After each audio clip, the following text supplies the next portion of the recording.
अस्सलाम वालेकुम दोस्तों, इस वक्त मैं अपने घर के बाहर छत के ऊपर ठहरा हूँ और शाम का टाइम है। अंदर जाऊँगा तो अंधेरा होगा, इस वजह से और मैं बाहर ठहर के वीडियो बना रहा हूँ। और दूसरा मेरा गला ख़राब है, इसके ऊपर भी मैं जो है ना थोड़ी सी आवाज़ के लिए माज़रत पहले ही। दोस्तों आपको पता है एक बड़ा पुरज़ोर एक टॉप ट्रेंड चल रहा है मुफ्ती हनीफ़ कुरैशी साहब और इंजीनियर मिर्ज़ा अली जो है इनका एक मुनाज़रे के हवाले से। तो हनीफ़ कुरैशी साहब जो है ना जहलम गए थे और वहाँ उनसे मुनाज़रा करने गए थे मिर्ज़ा जो अली साहब जो हैं इंजीनियर साहब उनसे। लेकिन हुआ क्या, हाँ वो फिर उनसे मिले नहीं। उसके बाद जो है ना नबील जो जमील फ़ारूकी साहब जो बहुत बड़े एक एंकर हैं, यूट्यूबर हैं, उन्होंने जो हनीफ़ कुरैशी साहब का इंटरव्यू लिया। उस इंटरव्यू में क्या बातें दोस्तों, वो 20 मिनट का इंटरव्यू मैंने मुकम्मल सुना है। उस 20 मिनट के इंटरव्यू में से आपको मैंने 2-3 मिनट इस वीडियो के अंदर मुकम्मल वो चीज़ें बता देनी है। उनसे क्या सवाल पूछा गया। पहला जमील फ़ारूकी साहब ने सवाल पूछा कि आप वहाँ कैसे गए, क्या उन्होंने इन्वाइट किया था। कि अब उनका जवाब ये था जी बिल्कुल उन्होंने इनवाइट बाकायदा तौर पे तो नहीं किया था, लेकिन वो अपनी वीडियोस में मुसलसल वो कहते रहते हैं कि कोई भी मेरे पास एक आम आदमी से लेकर जर्नेल तक मेरे उधर आ सकता है, जहलम में आ सकता है 9 बजे से पहले। और उसने कई बार, और बीच में हमारे वो एक नूरानी साहब, क्या नाम है, नौजवान है वो उनके दरमियान में थे। वो कभी मिर्ज़ा जालमी से बात कर रहे थे, कभी मुझसे कर रहे थे। मिर्ज़ा जालमी ने ये कहा है और उसने ये कहा, मतलब बिचौला जो बीच में एक बंदा था वो जो एक एंकर है टीवी में, वो एंकर था, नूरानी क्या नाम है उनका यार।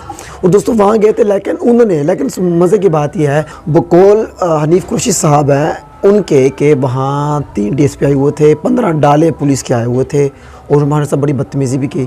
तो बात यह है दोस्तों, पहला पॉइंट तो ये था कि उनका इंजीनियर मिर्ज़ा अली साहब को चाहिए था कि कम से कम उनको बुलाते, बेशक वो मुनाज़रा ना करते वो कम से कम चाय पानी तो पिलाते, जब पीछे डालते। यार इनमें इख्तिलाफ़ होता है, इसमें कोई बड़ी बात नहीं है। खैर मिर्ज़ा जो जहलमी साहब है उनको आपको अंदाज़ को उनका पता ही है, वो कैसे गुफ्तगू करते हैं। वो कहते हैं जिन्हें मंजी ठुकवानी आ जाओ, जिन्हें मंजी ठुकवानी वो आ जाओ।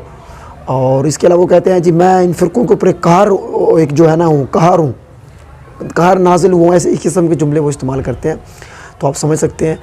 उसके अलावा दोस्तों हनीफ़ कुरैशी साहब ने कहा कि बाबू के ऊपर बड़ी बातें करते हैं कि सबको बुरा भला कह रहे हैं। शेख अब्दुल जिलानी साहब है, मोइनुद्दीन चिश्ती साहब है, सबको गलत कहते हैं। कहते हैं बाबे कहता है, सब बाबे गलत नहीं होते। और ये वो बाबे हैं, ये वो बाबे जिनके करोड़ों फ़ैन हैं, जिनके करोड़ों चाहने वाले हैं, क्या वो सब गलत हैं? देखो ना, अगर 1-2 तो गलत हो सकते हैं, अब सबको बुरा भला कह रहे हैं, ये गलत बात है। उन्होंने एक मिसाल दी, कहता है एक जर्नेल है, कहता है उन्होंने एक मिसाल दी, जर्नेलों की मिसाल दी उसी इंटरव्यू के अंदर। वो कहते हैं अगर एक आध जर्नेल ने मार्शल लॉ लगाया वो गलत है, इसका क्या मतलब है? सब गलत है, पूरी फ़ौज गलत है, ऐसे कहना बिल्कुल गलत है। बिल्कुल यही बात इधर फिट होती है। और एंड में उन्होंने ये बात की कि बिलाशुबा उन्होंने अच्छा काम भी किया, उनकी बहुत अच्छी बातें हैं, लेकिन उन्होंने कहा कि अगर 20 मन आपके पास दूध हो, खालिश दूध हो, और आप उसके अंदर थोड़ा सा गंद डाल दे तो देखो सारा दूध ख़राब हो जाएगा। कहते हैं बिल्कुल यही रवैया जो है, यही अंदाज़ जो है मिर्ज़ा जाहलमी का है कि वो जो है वो ठीक और अच्छी बातें भी हैं, लेकिन हमेशा गंद डालते हैं। सहाबा कराम के ऊपर ख़ास तौर पे वो बड़ी बातें करते हैं, ये बहुत गलत चीज़ है। सहाबा कराम को बुरा भला कहते हैं और उनके ऊपर तानतोशी करते हैं। तो मेन जो मुद्दा एक ही है। तो खैर दोस्तों ये उनका व्लॉग था, ये उनका ये इंटरव्यू था। उस इंटरव्यू के अंदर मेन बातें मैंने आप दोस्तों को बता दिया है। ये पॉइंट था कि हमारा जाना वहाँ ज़रूरी था। अगर हम वहाँ ना जाते, क्योंकि वो जो रब्बानी साहब है, जो नूरानी साहब जो एंकर थे बीच में जो साथ गए थे, अगर वो कहते थे मैंने तो जाना है, अगर आप नहीं जाते तो ना जाएं, अगर कहते मैं ना जाता तो मेरी हार तो सफ़र की जाती। इसी वजह से मुझे वहाँ जाना था और मैं गया, लेकिन वहाँ कोई रिस्पॉन्स नहीं आया। उसने ये सब वो जो है ना वो हमें उन्होंने मुनाज़रा नहीं किया। कम से कम वो कहते मुझे मुनाज़रा ना भी करते, कम से कम बैठ के गपशप तो करते। तो खैर दोस्तों ये बातें थी। मेरा गला वाकई बहुत ख़राब है। तो आपकी इस उसके बारे में क्या राय है कमेंट सेक्शन में ज़रूर बताइएगा। बहुत बहुत शुक्रिया। अल्लाह हाफ़िज़।